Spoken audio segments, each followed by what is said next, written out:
नहीं, you know the last date of withdrawal for the West seat is tomorrow. So we all know that almost everyone has come on one platform to defeat the BJP. CPM is not even in the race. We don't even want to consider CPM in the race. So the basic fight is between the Congress party and the BJP in Tripura. So we have come to appeal to NC Debarmaji that in the interest of the people of the state which want to defeat the BJP, in the interest of the indigenous people of Tripura who have spoken against Citizenship Amendment Bill, which the BJP wants to bring back to power if they win, let us not divide our votes and let us work towards a united opposition against the BJP. The BJP also has gone and called NC Debarma a thief. They've called him a lot of names, the allies. If any, he's also a cabinet colleague of the chief minister and the government. So they should consider, and if they have self-respect, if they want unity amongst the indigenous people of Tripura, then they should reconsider their decision to put up a candidate and join us in defeating the BJP, which wants to bring in Citizenship Amendment Bill. So what was Mr. NC? Bijay Babu is also here. It's very nice to see Bijay Rankhol and NC Debarma and probably me in one room together having a cup of tea. He's said that he wants some time to think over it. We don't have much time. I've told him to, I've appealed to his conscience. Bijay Rankhol also has appealed to his conscience. There is not much difference between what they are asking and what we are asking when it comes to CAB. He said that he'll take some time to think about it. I hope and I pray that for once in a checkered history of the indigenous people of Tripura, for the interest of the indigenous people of Tripura, for once we actually show unity, we actually show thancha, and we come together to defeat a political party which is hell-bent on destroying our heritage, our culture, and our right over our land and our culture.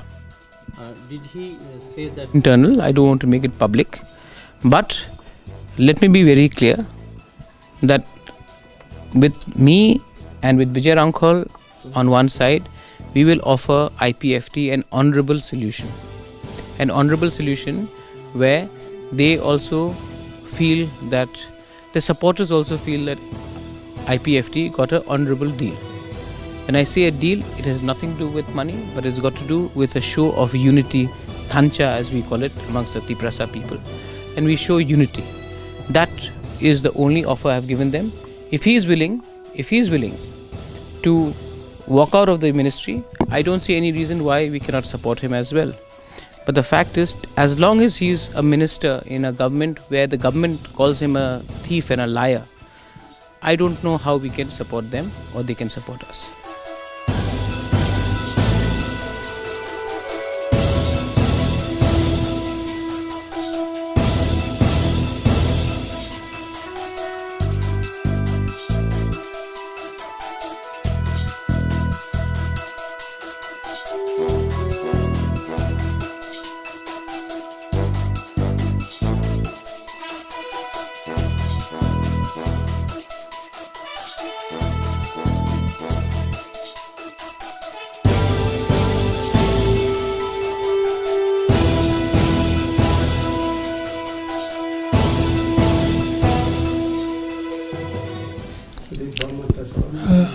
আজকে আমরা আমাদের পার্টির পক্ষ থেকে press ক্লাবে বিকাল 5টায় আপনাদের সাংবাদিকদের সঙ্গে একটা বৈঠক করলাম। সেই বৈঠকে আমাদের পার্টির বর্তমান লোকসভা নির্বাচনের ব্যাপারে আমাদের স্থির সিদ্ধান্ত আপনাদের মাধ্যমে আমরা জনগণকে জানাতে চেষ্টা করছি। এবং এখানে প্রেস মিটিংয়ে আমাদের এটাই বক্তব্য ছিল যে যেহেতু বিজেপি এবং আইপিএফটির মধ্যে জোট রয়েছে এবং সরকারেও কোয়ালিশন সরকার রয়েছে, এই জোটধর্ম অনুসারেই পার্লামেন্টের বর্তমান নির্বাচনেও আমরা বিজেপি শীর্ষ নেতৃত্বের কাছে বারবার অনুরোধ জানাইছি যে আমাদেরকে অন্ততপক্ষে একটা আসন দেওয়া হোক এবং সেই আসনটা পূর্ব ত্রিপুরা এসটি সংরক্ষিত আসন। কিন্তু অনেকবার বৈঠক হওয়া সত্ত্বেও বিজেপির পক্ষ থেকে এটা কোনো ইতিবাচক কোনো রকমভাবে আমাদেরকে তারা আশ্বস্ত করেননি এবং ইতিমধ্যে বিজেপির পক্ষ থেকেও দ্রুত শীতেই অনুরোধের প্রার্থী মনোনয়ন দাখিল করেছে এবং মনোনয়নগুলো এটা অ্যাকসেপ্ট হয়ে গেছে।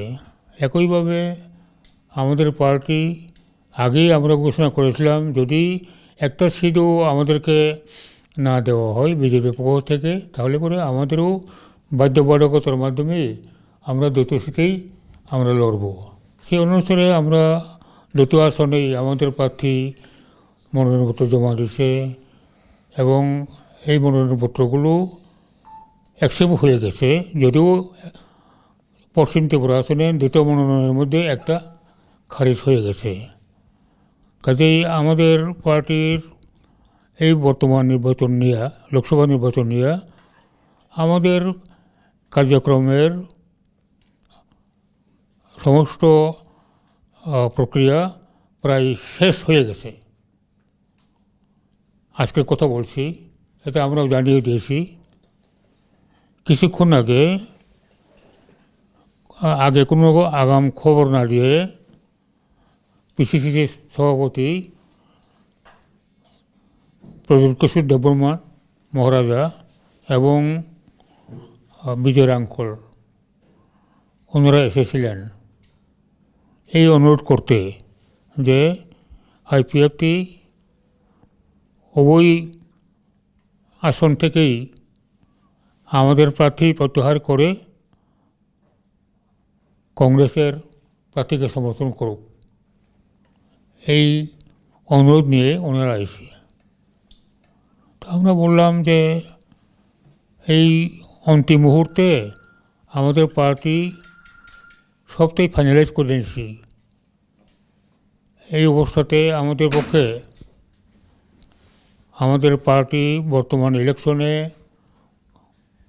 কন্টেস্ট না করার ব্যাপারটা এটা আমাদের পক্ষে আর সম্ভব হওয়া নয়।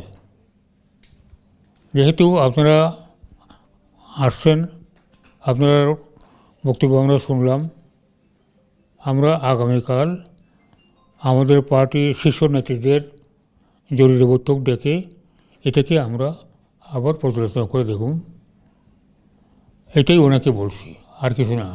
করি যে একটা পলিটিক্যাল পার্টি সিদ্ধান্ত হতাশ করে ভোট নিতে পারে না, কারণ পার্টি বলতে তার একটা সংগঠনের বিভিন্ন প্রক্রিয়া আছে, নিয়মকানুন আছে।